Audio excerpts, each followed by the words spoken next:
ஏன் விஜய் நல்லா கவனிங்க, விஜய் என்ன பேசினாலும் அவர் எலெக்ஷன்ல பெரிய வெற்றி ஏற்பட முடியாதுங்கிறது நம்மளோட அவருக்கு நல்லா தெரியும்.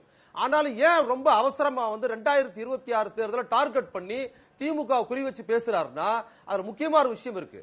நல்லா கவனிச்சீங்கன்னா அவரோட நோக்கம் என்னன்னா பாஜகவுக்கு எதிராக உழுகிற ஓட்டு அப்படின்னு குறிப்பாக இஸ்லாமியர் ஓட்டு, தலித் மக்கள் ஓட்டு இருக்குல்ல, அந்த 2 ஓட்டை மடைமாற்றுவதில் அவர் நோக்கம் எப்பவுமே பேசும்போது அது ரொம்ப குறியீடா இருக்குது.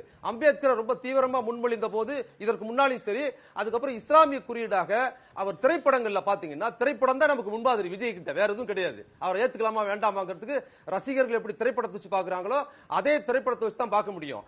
அந்த சினிமாவில் இதுவரைக்கும் எந்த கதாநாயகனும் சொல்லாத அளவுக்கு இஸ்லாமியர்கள் தேச துரோகிகளாக நாட்டை காட்டி கொடுக்கலாக படம் எடுத்த அவரு அரசியல்வாதியா மாறும்போது என்ன சொல்றாருன்னு பாத்தீங்கன்னா முஸ்லீம் அடையாளத்தோட பேசுறாரு. இதற்கு காரணம் என்னன்னு பாத்தீங்கன்னா அந்த இஸ்லாமியர் ஓட்டு, தலித் ஓட்டுங்கிற பாஜகவுக்கு எதிர்ப்பாக 100% இருக்க அந்த ஓட்டை மடைமாற்றி இவர் வாங்கிட்டார்னா பாஜக கூட்டணிக்கு என்ன அந்த பக்கம் போறதுக்கு வெற்றி வகையை ஈஸியா பண்ண முடியுங்கிற இந்த நெட்வொர்க் இருக்கு.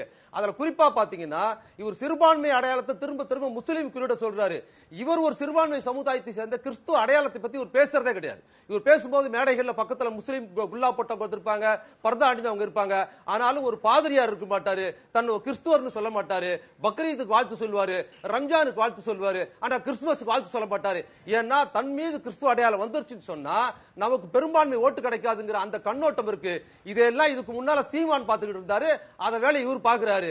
இது இந்த தமிழ்நாட்டில் இது செல்லுபடி ஆகாது. ஏன்னா நார்த் இந்தியாவுல எந்த பாஜக கிளியர் கட்டா இருக்கா. நார்த் இந்தியால என்ன பண்றாங்கன்னா பாஜக முஸ்லீம் ஓட்டை அவங்களுக்கு தேவையில்லைன்னு முடிவு பண்ணிட்டாங்க. எனக்கு முஸ்லீம் ஓட்டே தேவையில்லைன்னு முஸ்லீம் விரோதத்தின் மூலமாக இந்து ஓட்டை பெறுவதற்கு முறையில் இருக்கிறாங்க.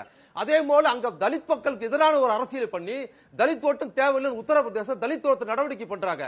பண்ணிட்டு இந்த முஸ்லீம் ஓட்டும் தலித் ஓட்டும் தன்னை எதிர்க்கிற காங்கிரசுக்கு போகக்கூடாதுங்கிறதுனால பாஜக என்ன பண்ணுது, அவர்களே தன் கைப்பாவையாக என்ன பண்றாங்கன்னா பாஜக எதிர்ப்புக்கு ஆள நிப்பாட்டாங்க.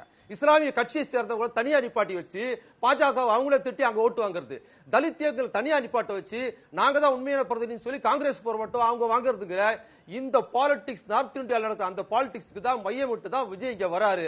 அவரோட நோக்கம் அதுதான். அது வட இந்தியாவில் செல்லுபடியாகும், தமிழ்நாட்டில் செல்லுபடியாகாது. இப்ப கூட நான் சொல்றேன், விஜயோட நோக்கம் சிறுபான்மை மக்கள் மற்றும் தலித் மக்கள் ஓட்டை திமுகவுக்கு போகாமல் மடைமாற்றி அவர் எடுத்துக்கிட்டாருன்னா பாஜக அதிமுக கூட்டணி ஓட்ட ஓரளவுக்கு வெற்றி பெறதுக்கான சோர்ஸ்ங்கிற வேலையை அவர் பாக்குறாரு. அதைத்தான் அவர் தொடர்ச்சி செய்யறாரு. இன்னை மேடை பேச்சும் அதுதான், அதைத்தான் வலியுறுத்துது.